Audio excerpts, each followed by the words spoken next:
Panibagong batch ng work immersion students ang tinanggap ng Kamsur Animation Training Center.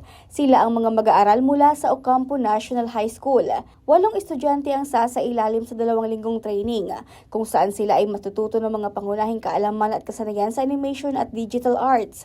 Ayong kina Ethan Tawagon at Marjorie de la Cruz, personal nilang pinili ang Kamsur Animation Training Center matapos makakuha ng positibong feedback mula sa mga kaklase nilang nauna nang nag-work immersion dito. Nila malaking tulong ang training upang mas mahasa at ma-enhance ang kanilang talento, lalo na't pangarap nilang maging animator at graphic artist. As in po itong childhood ko po mismo kumbaga mahilig na po sa mga animation po. Pero may pong lagi po nakakita po ng drawing po saan po. Kumbaga personal choice ko po. As in po, pinili ko po dito po para po sa future magamit ko po. I expect so much to learn, and I expect myself to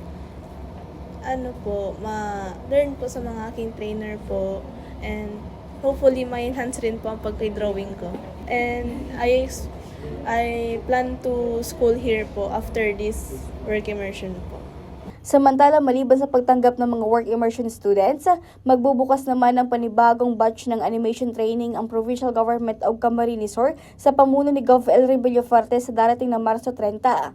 Ang nasabing training ay bukas para sa mga individual na nagnanais matuto ng animation at fundamentals nito. Inaanyayahan ng mga interesado na bumisita sa Kamsur Animation Office na matatagpuan sa loob ng Capital Complex para sa karagdagang impormasyon. Regine Boy, CSN.